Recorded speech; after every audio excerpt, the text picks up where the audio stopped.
What's up, guys? So let's do a little bit of general mobility, a general flow session today.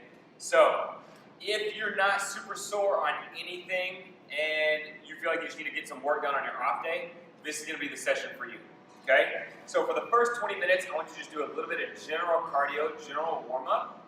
That's just get the blood flowing, get the body temperature up just a little bit, and then we can start rolling out and we'll get a little bit more out of the session. Okay?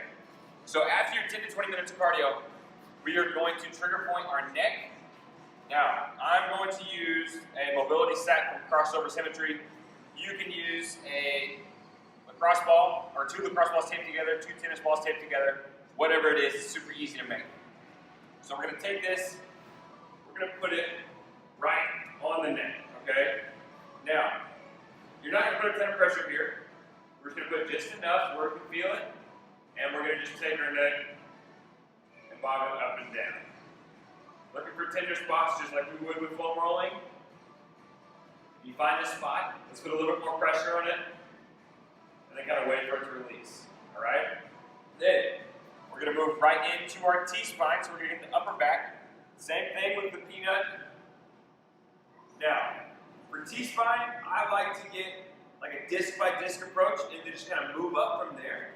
So, take it, kind of move around a little bit, see if you feel any spots that need some work, and then just work it on up until you get up towards the traps. Alright, so we want to get about 45 seconds there as well. Then we're going to trigger point our glutes. So we're going to take a lacrosse ball. We're going to prop ourselves up. When you do any trigger point work, you don't want to just slam your full body weight onto the ball. We're going to kind of scour around in there, see if we have any tough spots. This is just super duper targeted foam rolling if you want to look at it that way. Find any spots, so I have one out there, so I flex, kind of release, wait for that kind of spot to release and feel a little bit better. So let's get about 45 seconds or so on each glute, all right? Now, we're done with the trigger point work, so we're gonna move into some foam rolling. We're gonna roll out our upper back. So T-spine area, just like we did with the trigger point, same kind of thing. I like to go disc by disc. You can take your arms overhead here, kind of relax, bend it over that foam roller. Probably going to hear some pop in here, that's okay, as long as you don't have any pain. And we're going to move it on up all the way to the traps, okay? Let's get about 45 seconds or so, but with this stuff, you really can't overdo it, so if you need more than 45 seconds, obviously feel free to do that, okay? Then we can move into rolling our low back just a little bit. Now, obviously you want to be super careful rolling the low back. You don't want to put a ton of pressure on this. Everybody's lumbar typically is pretty tender anyway. So what I like to say is keep the hips on the ground and just gonna slide them back and forth. Maybe get them off the ground just a little bit to add a little bit of pressure, but just be more cautious at the start before you just roll into it and bang, put all that pressure on there, okay? 45 seconds there. Then we're gonna move to the glutes. So let's get our right glute first. Now, to get the gluteus maximus, which is the big piece of your butt, you want to be a little bit more squared up with whatever's in front of you, all right? It's about a 6 to 8 inch roll, nothing crazy. Looking for those tender spots. If you want to get more into the glute medius area, which is the side of the butt, you're going to lean more to the side. Same thing, 6 to 8 inch roll. And truthfully, if you want to break it up into gluteus maximus and gluteus medius work, you can go about 45 seconds apiece, all right? So hit the right side, then hit the left side. Then we're going to move into the hamstrings. We want to foam roll our hams for about 45 seconds. You can go double leg or you can go single leg. If you go single, let's still go ahead and get about 45 seconds apiece, okay? With the single leg, you have a little bit more freedom to kind of move your leg around, get a little bit different angles.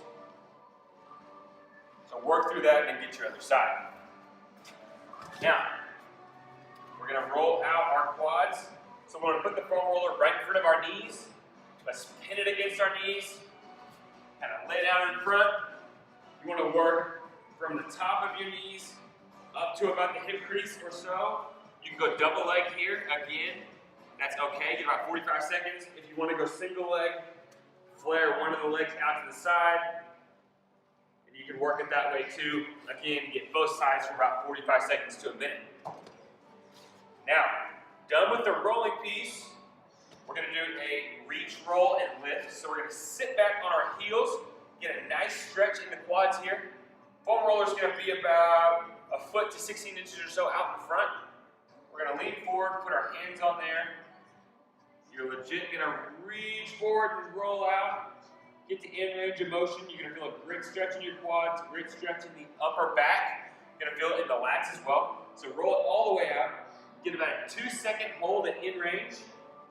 Bring it up, and then take it back out. We're going to get about 10 reps of that. And then the last thing of this session, we're going to get our abductors, which are the muscles on the outside of our thigh. So I'm going to take a band, have it around the ball of my foot here. I'm going to wrap it around the outside of the leg. Kind of flip it under, lean back. Now, take your leg across the body, get it as far as it can go on its own, and then use that band to pull it just a little bit further. Get about a 2-second hold, come back to the top, reset, and back down. The key here is to keep the legs straight. It's okay if the hip peels up just a little bit, all right? Want to get about 10 per side there. So, that should take you about 30 or so minutes. If you did the 20-minute cardio to start, you're going to feel much better afterwards. Again, if you don't have 30 minutes, cut down the cardio time some, but still get that blood flowing. If you have any questions on this, leave a comment below. Otherwise, have a great day, guys.